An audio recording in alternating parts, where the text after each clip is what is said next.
आज हम मुंथा की, अगर आपकी कुंडली में जो मुंथा है वो जिस घर में बैठा हो उसमें जो राशि लिखी हो, उस राशि का अगर जो लॉर्ड हो वो आपका मंगल हो, तो क्या फल उस साल आपको मिलेगा, इसके बारे में यह वीडियो आप अंत तक देखिए। अर्थात मुंथा अगर आप देखते हैं, कैलकुलेट कर सकते हैं, हमारी प्लेलिस्ट सेक्शन में आप देख सकते हैं वीडियो। अगर आप देखते हैं कि मुंथा प्रेजेंट है ऐसे घर में जहां पे या तो 1 नंबर लिखा हो या फिर 8 नंबर।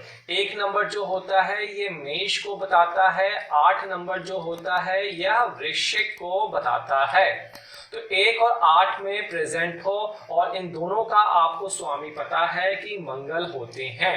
तो अब आपने क्या करना है, मुंथा आपको पता लग गया कौन है और किस घर में प्रेजेंट है और मुंथेश क्या होगा, मंगल। तो आपने वर्ष फल कुंडली में क्या देखनी है, जिसे हम ताजी कुंडली भी कहते हैं, आपको देखना है कि यह कहां पे बैठा हुआ है। अगर आपको वर्ष फल कुंडली में मुंथा जो है अगर आपको दिखता है 1 नंबर यहाँ पे दिख जाए, या फिर मुंथा आपकी कुंडली में यहाँ प्रेजेंट हो, या फिर इस वाले घर में चौथे तीसरे में प्रेजेंट हो, 12वें में प्रेजेंट हो, छठे भाव में प्रेजेंट हो, अगर खासकर इन भावों में मुंथा प्रेजेंट है और मुंथा या यहाँ पे देखिए या तो मंगल के घर में होगा, या तो यहाँ पे 1 नंबर होगा इन जिन घरों में लिखा है, या फिर यहाँ पे 8 नंबर होगा, या दूसरा केस ये बन सकता है कि मंगल यहाँ स्वतः प्रेजेंट हो सकता है, या फिर मंगल इस वाले घर को जहां पे बैठे हुए हैं 7वीं, चौथी दृष्टि, 8वीं दृष्टि दे रहा हो।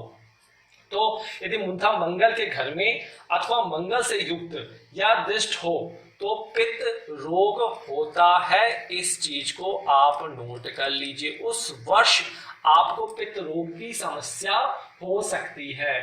साथ ही साथ अगर आप डिफेंस सेक्टर में हैं, आर्मी सेक्टर में हैं, या फिर आप कोई कोर्स कर रहे हैं जहां पे आर्म्स हथियारों की जरूरत पड़ती है, उनसे भी आपको चोट लग सकती है, किसी प्रकार की छोटी मोटी चोट लग सकती है उस वर्ष, इसका आपको ध्यान रखना है। तीसरी प्रॉब्लम यह है कि आपका जो रक्तस्राव है वो भी हो सकता है, आपका एक्सीडेंट होने के चांसेस जो है वो यहाँ पे बढ़ सकते हैं। सर्जरी जैसी चीज, स्टंट जैसी चीज उस वर्ष आपके के चांसेस बढ़ जाते हैं, लेकिन ये खुद करने से पहले इसकी पूरी तरीके से दशा अंतरदशा भी मायने करती है। सिर्फ मैं एक आपको जनरलाइज्ड वे बता रहा हूँ, ये सिम्टम्स आपके हो सकते हैं। तो यदि मुंथेश पर अगर देखिए, साथ ही साथ अगर इन जगह पे शनि की दृष्टि पड़ जाए, शनि भी अगर वर्ष कुंडली में तीसरी दृष्टि दे रहा हो, या फिर 7वीं दृष्टि दे रहा हो, या फिर 10वीं दृष्टि दे रहा हो, तो इस केस में इन चीजों में आपका वृद्धि होते हुए आप पाएंगे, राइज हो जाएगा यहाँ पे। तो कहने का मतलब तीसरे भाव में है तो पराक्रम में वृद्धि हो जाएगी, चौथे भाव में है आपको अपने लंग्स फेफड़ों की ध्यान देने की आवश्यकता है, 7वें भाव में है तो आपने अपने पत्नी अपने पार्टनर के स्वास्थ्य की देखने की आवश्यकता है, छठे भाव में ये कंडीशन बन रही है तो आपको अपने रोग शत्रु पुलिस केस से बच के रहना होगा। 8वें भाव में पड़ रही है तो आपको कुछ मृत्यु तुल्य कष्ट, सर्जरी जैसी चीजें हो सकती हैं, या फिर 12वें भाव में पड़ रहा है तो आपको हॉस्पिटलाइज लंबी बीमारियों के लिए जाना पड़ सकता है। तो अल्टीमेटली आप नोट कर लीजिए, मैं फिर से रिपीट कर रहा हूं, यदि मुंथा मंगल के घर में अथवा मंगल से युक्त या दृष्ट हो तो पितरोग होगा, शस्त्र से चोट लगे सकता है, ब्लड निकलने की आशंका बनी रहती है, और साथ में शनि देव की दृष्टि हो तो फल में वृद्धि हो जाएगी। तो यह आप वर्ष फल में मुंथा की कैलकुलेशन यहाँ पे देख सकते हैं। तो आज मुझे यहाँ पे समापन दीजिए, इजाजत दीजिए। सिंपल सा तरीका था, हम आगे आने वाली वीडियो में एग्जाम्पल के साथ इनकी चर्चा विस्तार से करेंगे।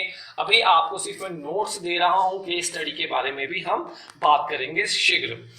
अंत में चलते चलते किसी प्रकार की सहायता चाहिए तो हमारी ऐप को डाउनलोड कीजिए, वेबसाइट पे विजिट कर लीजिए, और हमसे आप इंस्टाग्राम, फेसबुक, ट्विटर पे जुड़ सकते हैं, फॉलो कर सकते हैं, आपको लाभ मिलेगा। कोई कॉल, कोई ईमेल ना शेयर कीजिए, सारी आपको अपॉइंटमेंट विदाउट कॉल, आपको जितनी भी अपॉइंटमेंट मिलेगी वो कॉल के थ्रू मिलेगी। आपको कोई भी कॉल फर्जी तरीके से नहीं की जाती है, तो फिशिंग से आपको बचने की आवश्यकता है। तो यहाँ पे इजाजत दीजिए, अपनी बारी का इंतजार कीजिए, कमेंट्स का डेफिनेटली आपको रिप्लाई मिलेगा। तो नमस्कार, जय मां विंध्यवासिनी।